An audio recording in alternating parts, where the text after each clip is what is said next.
Le jour où on aura un prix du litre à 5 €, peut-être que là, les gens, pour faire 200 mètres, ils se poseront la question de prendre leur voiture et d'y aller à pied. On va passer vite pour mettre en place des solutions. Dès qu'on perturbe un petit peu, les Françaises n'aiment pas. Je suis comme tout le monde, je peste un peu puis après je m'adapte.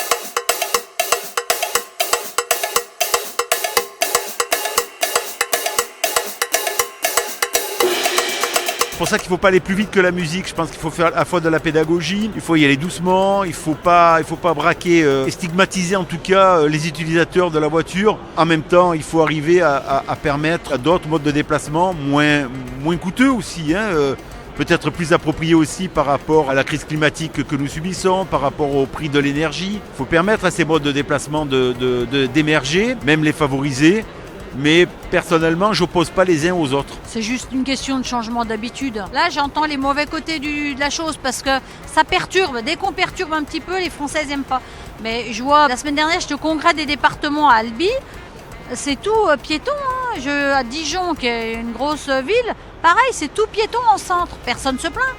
Alors il a un impact négatif si je ne peux pas me garer aux abords de la ville et aller au centre-ville facilement. C'est un impact négatif effectivement sur certains points, principalement pour les commerces. Oui, effectivement, parce qu'en fait, on a un certain nombre de services localement, mais tout ce qui est les commerces liés à la personne, au mobilier, à l'aménagement, etc., tout ça se trouve en agglomération, voire en centre-ville. Donc évidemment, si les habitants ruraux ont des difficultés à se rendre sur ces lieux-là, ça va perturber leur fonctionnement et ça va aussi perturber le fonctionnement commercial et fragiliser le commerce de centre-ville. Enfin oui et non, si c'est en ville, quand on vous dit prenez pas votre voiture et quand vous mettez des transports en commun, etc., ça a du sens. Dans la zone rurale, malheureusement, beaucoup de gens viennent habiter en zone rurale parce qu'en ville, d'abord, c'est beaucoup plus cher, mais après, ils ont quand même le travail en ville. Dans les petites communes, oui, c'est un impact, mais dans les grandes communes, moins sûr. Dans les métropoles, c'est vrai qu'il est important que les voitures soient concentrées à l'extérieur des métropoles, des centres-villes et que les gens utilisent les tramways, les métros, etc., les transports en commun, oui, pour éviter justement comme trop de pollution, c'est quand même important. Oui. Alors autant je comprends qu'il faut faire des choses pour améliorer la qualité de l'air, etc.